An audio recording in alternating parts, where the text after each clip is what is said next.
Hi everyone, Ray here, and today I'll be reviewing the fourth episode of the 10th season of Shameless. So, what's new with the Gallaghers? Well, Debbie's still a huge bitch, as she has in fact been for the last couple of seasons. But I think in this season, in this episode, she really outdid herself. She just did a number of completely horrible things that just show what level of just terrible her character is at right now. So first of all, and well, it actually wasn't that bad, but still it just shows kind of how far she has come from, being this righteous child. First of all, she boycotted the strike she herself started at a welding job, and started looking for new work. Even considered the possibility of becoming a scab, which not that bad, but it just shows like Debbie from like 3-4 seasons ago would not have done that, you know.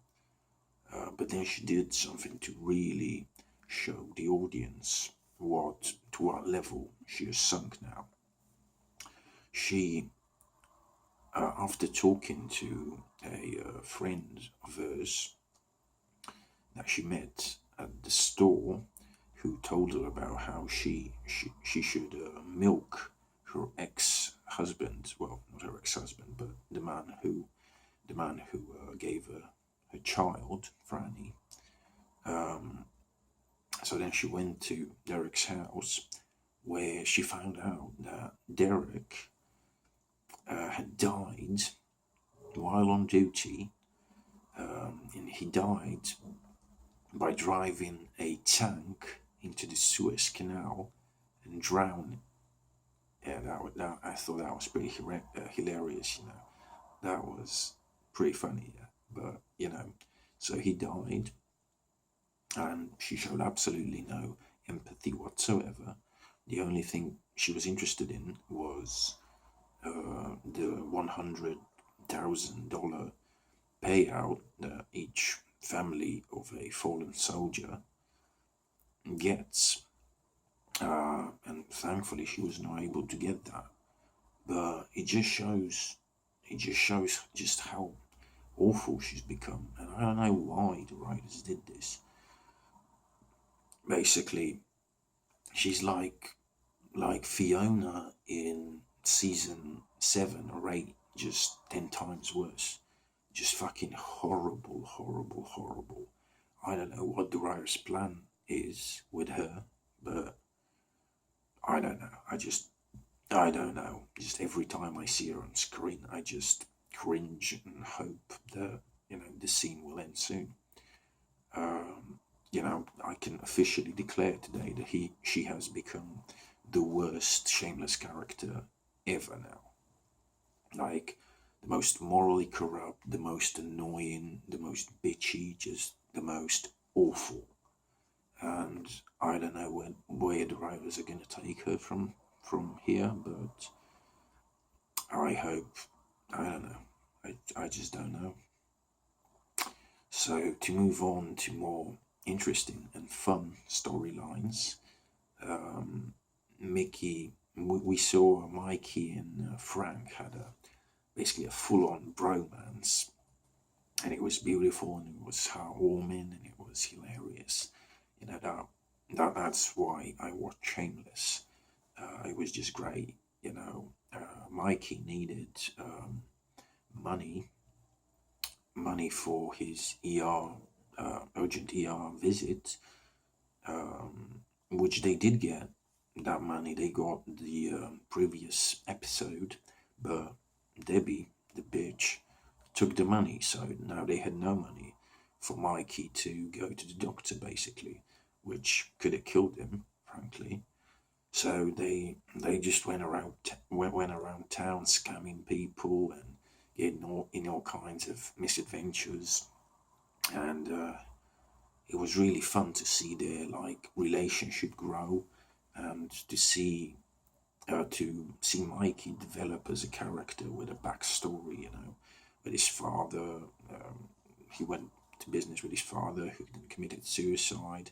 His dying wish was that Mikey be a successful businessman, and that was pretty touching. But then, sadly, at the end of the episode, uh, Mikey decided that, in fact, the best move for him right now was to go back to prison to actually be able to receive proper medical care, which obviously is a commentary on how ridiculous things are with the healthcare. I think it's a really poignant social commentary at a really good time, because everybody's talking about healthcare right now. Every candidate, and I think that's like a classic shameless reference. To relevant things.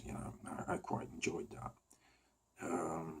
And yeah, but I was very disappointed to see Mikey basically get out of the picture, because it was the first real friend that Frank had on the show, and it was really fun watching them together, getting into misadventures, and I'm just really sad to see him go.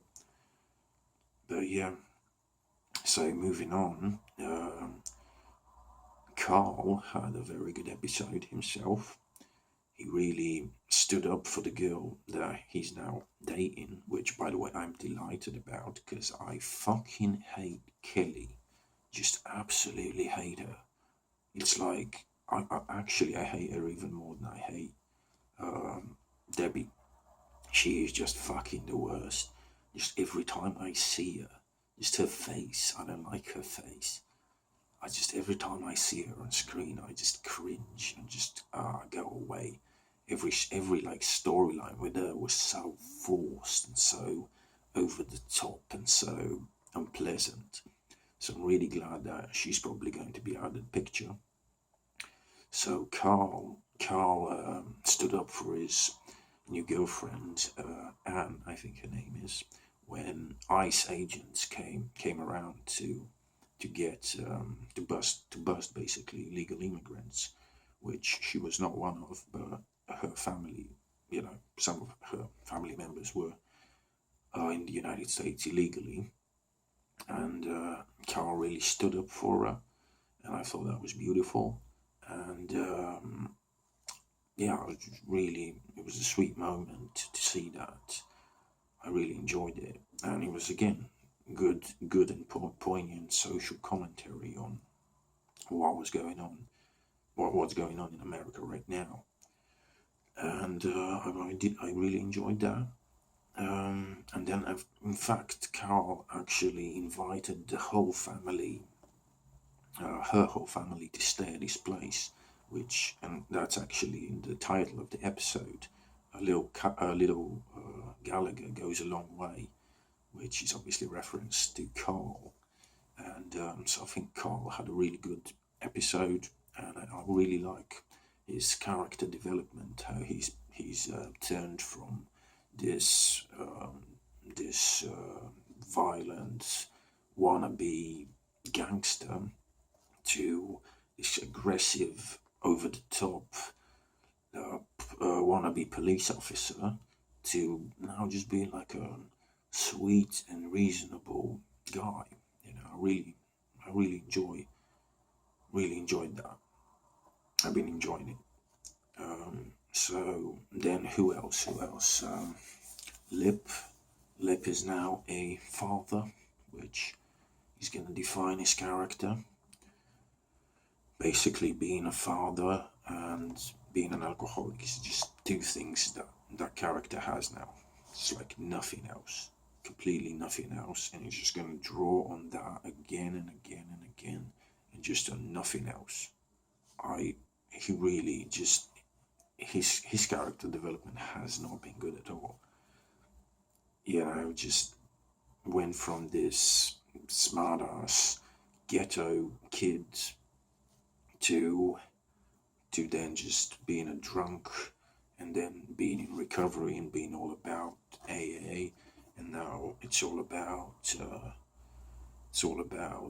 the baby, of course, and just, yeah, I don't know, seems kind of forced. But yeah, not that interested in his storyline, to be honest. Then who else? Oh, who else? Let me think. Oh yeah, Liam. Liam had another cringy episode. I'd say it was unpleasant, really, to watch because trying to find his identity, and his identity, apparently the only thing that matters about his identity is that he's black, which again seemed a bit offensive, really, and just forced. And he's got this role model now, and then they got, apparently the Gallagher in him got out, and kind of he scammed a bunch of people at his aunt's or great aunt's funeral. And yeah, I just wasn't buying it. And then at the end, when when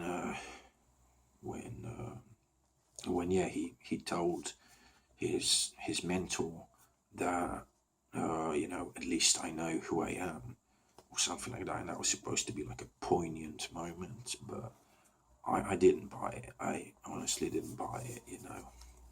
I wasn't particularly interested. It just seemed a bit forced, really. And well, who else? Well, then we had, of course, Veronica and her new friend. I forget her name. I didn't. I've never liked Veronica, to be honest. Never did. It just, I don't know. Just never did like Veronica. Too brusque, too dismissive, too much of a like smart ass, really. Now she's got this friend, and all they talk about is race and gender, and like, yeah, that seems a bit forced.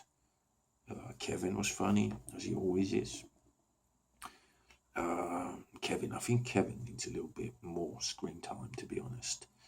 I would like to see a bit more from him, but possibly not from Veronica, because I'm not a big fan of hers. So yeah, that's about it. If I were to rate this episode, I'd give it a solid 7 out of 10. Yeah, it was pretty good, I thought. I really enjoyed the Frank and Mikey part and the Carl part. The message was good. Uh, had two poignant pieces of social commentary, which I really liked. I didn't like Debbie's and Liam's storyline; seemed forced, and I'm a bit sick of Lip. Basically, that's that's all. And I'm looking forward to another episode, and when it comes out, I'll review it. Until then, have a good time.